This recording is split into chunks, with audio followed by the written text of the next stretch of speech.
be thinking about the 12th Imam and his return. And what are we supposed to be doing? And how does what we do right now apply? What do we need to do in order to hasten the reappearance of our Imam? Keeping in mind our global duties. What do I mean global duties?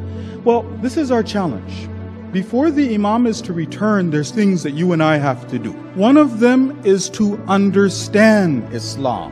From Imam al-Rida alayhi salam, Rahimallahu abdan ahya amrana. May Allah forgive that person who revives our affair. When they say ahya amrana, they're talking about preparing for the coming of the Imam. The narrator of the hadith says, how do we do that? Listen to the words of the Imam.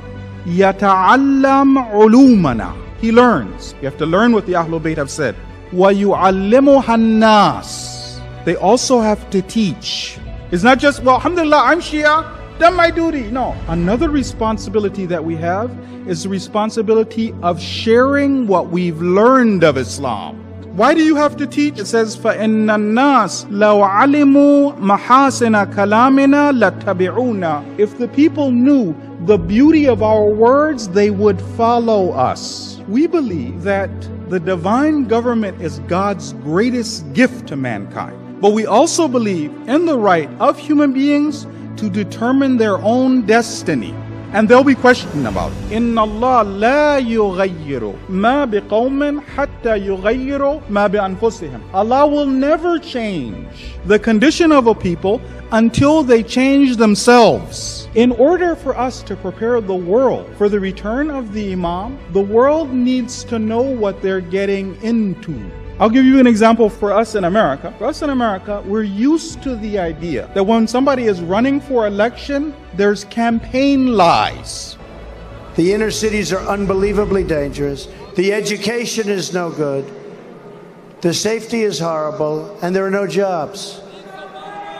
And I tell everybody, what the hell do you have to lose? I'm going to fix it.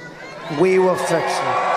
They give us promises, a lot of empty words. They tell us, we're going to do this, we're going to do that. And we know it's campaign lies, but it's part of what you do. I want you to compare that with what you see from the words of the Ahlul Bayt alayhim as-salam. Islamic leadership, divine leadership, is transparent with the people. We're not trying to fool them. I'm going to give you the example of Amirul Mu'mineen. As you know, the people came and they came to his house. They were insisting, only you, no one else, we want you. When Amirul Mu'mineen saw the insistence of the people, the demand of the people, then Amirul Mu'mineen said, let's go to the masjid. I'm going to make this statement public. Amirul Mu'mineen wants them to know what they're getting into. إِعْلَمُوا أَنِّي إِنْ أَجَبْتُكُمْ أَرْكَبُ بِكُمْ مَا أَعْلَمُ. Know this, everybody, أَيُّهَا النَّاسِ. If you elect me as your leader, that means I'm going to practice, I'm going to guide you the way that I know. I'm not hiding anything. Islam that I know, I'm going to implement that. He even let them know some of the things will be big changes even in your personal lives. He said, even if you've taken from Baytul Mal, you take it from the public treasury, I'm going to take that back. Before you elect me, before you support me, do you want that? Amirul Mu'mineen is transparent with the masses. How does that relate to you and I? Our Imam is waiting for us. Our job as Shia is to make sure the people know what they're getting. What is Islam? What's true Islam? What isn't Islam? از اسلام ناب اونها میترسن. به نام اسلام انسانها رو زنده زنده در مقابل دوربین، در مقابل چند میلیارد انسان میسوزانند. اینها اون وقت مورد حمایت و پشتیبانی قدرت‌های مرموز غربی قرار میگیرند. ISIS is honoring President Obama.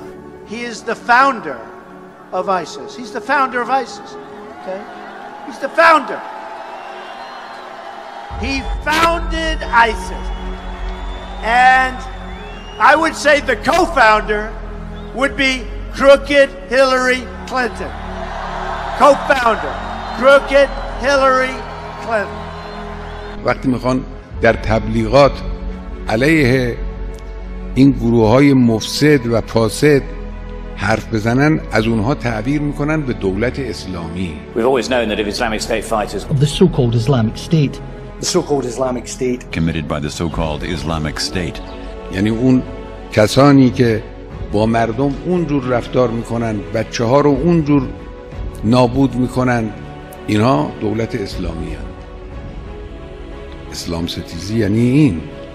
امروز وظیفه ما مسلمان ها آگاه شدن و آگاه کردن دنیا از حقیقت بعثت است. بعثت یعنی برانگیختگی برای نجات انسان، برای نجات بشر. If the people knew, the masses knew the beauty of our words, they would follow us.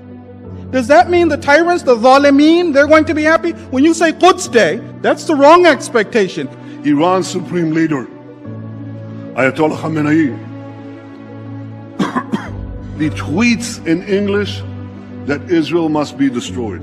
Listen to Hassan Nasrallah, the leader of Hezbollah. He said, if all the Jews gather in Israel, it will save us the trouble of chasing them down around the world.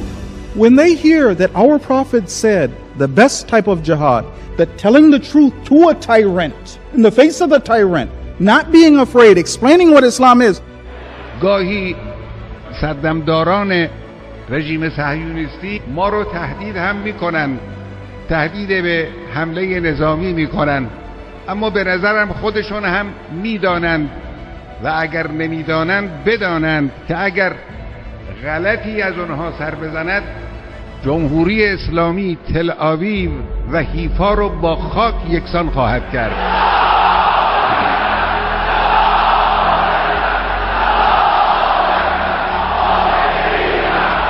My stance on oppression, whether oppression is overseas, whether it's in Palestine, whether it's here in England, whether it's there in America, oppression, we say that we're supposed to be khasm for the zalim. Am I expecting the zalim to also applaud? No, I know the zalim's not going to applaud. I'm trying to explain to the people what they're getting into. Yes, Islam is opposed to oppression. We're supposed to spread a message, share a message, let the people know. And as I mentioned that hadith about the end of time, it says that Islam will go from Qum to the corners of the world until there's no one who is mustad'af or uninformed when it comes to Islam. So we have a lot of work to do.